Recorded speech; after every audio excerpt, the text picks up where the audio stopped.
La 7e édition du concours Georges Vedel, organisée par l'Extinso, à l'initiative du professeur Dominique Rousseau, avec le parrainage du Conseil constitutionnel, s'est déroulée ce jeudi 8 juin. Destinée à récompenser les 2 meilleures plaidoiries, l'une en défense, l'autre en demande, sur une question prioritaire de constitutionnalité, cette édition a rencontré un vrai succès. 4 finalistes, Évry-Val d'Essonne, Toulouse, Lille 2 et Paris 1 Panthéon-Sorbonne, 2 vainqueurs. Après 15 minutes de délibération, la présidente du jury, Mme Marianne Vidal-Naquet, a annoncé les résultats. Les dossiers ont rivalisé par leur sérieux, par leur richesse, et je vous dis à quel point le jury a été impressionné par la qualité de votre travail. Ces dossiers, ils ont révélé une très grande combativité des équipes, une grande inventivité, une grande ingéniosité, même parfois un peu acrobatique dans les raisonnements utilisés, les arguments retenus.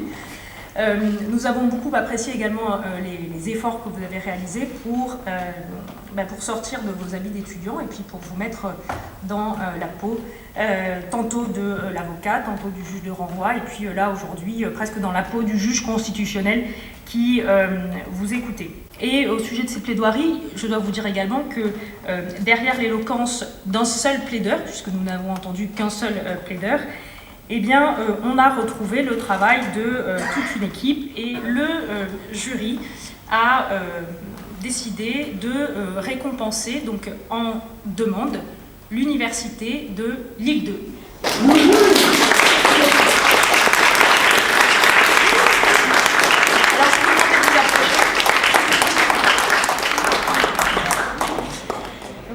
L'équipe de Lille 2, représentée par Amélia, Noémie, Ségolène, Laura et Pierre, absents ce jour, est très heureuse de cette victoire. On est super heureux, on est très contents, très ravis. On y croyait un peu quand même, et du coup on est très contents. Et c'est la première fois que notre université gagne le prix, donc du coup on est très contents de le ramener aussi.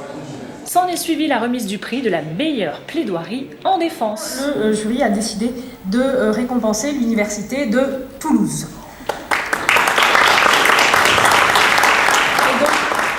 L'équipe de Toulouse, composée de Camille, Marie, Agnès et Léo, qui n'a pas pu se libérer pour l'occasion, était très émue lors de l'annonce des résultats. Ça a été un après-midi très riche en émotions. Ça a été très stressant et puis finalement, maintenant on est très heureux.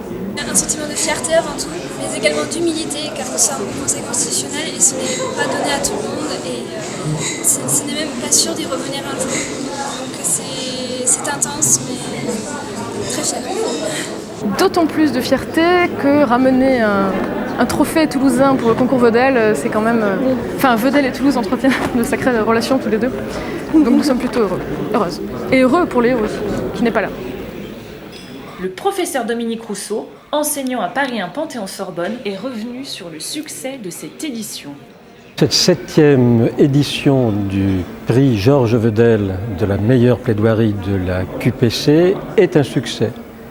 C'est un succès d'abord parce que c'est la 7e, ce qui veut dire que le prix rencontre auprès des étudiants, auprès des universités, auprès des directeurs d'écoles doctorales et de master, rencontre un soutien permanent, régulier, qui montre que la question prioritaire de constitutionnalité intéresse l'ensemble des étudiants. Car, deuxième raison d'être satisfait de cette session, les étudiants de différents masters, master de droit public, master de contentieux, master de droit privé, master de droit pénal, master de droit des collectivités locales, master de droit public économique, les étudiants de différents masters travaillent ensemble. Ce qui veut dire que la QPC arrive à faire travailler ensemble des étudiants, disons, de formation publiciste et de formation privatiste.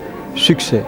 Succès également parce que les différentes universités obtiennent des résultats satisfaisants sur l'ensemble du territoire. aujourd'hui, c'est Toulouse et Lille qui ont gagné. L'année dernière, c'était les universités parisiennes. Donc il y a une diffusion du savoir constitutionnel sur l'ensemble du territoire. Et puis c'est un succès pour les éditions L'Extenso, puisque c'est les éditions L'Extenso qui ont pris l'initiative de lancer ce concours Georges Vedel en 2010, accueilli par le Conseil constitutionnel. Donc pour tout ça, cette 7e édition du prix Georges Vedel, je crois, est un succès et évidemment on appellera d'autres.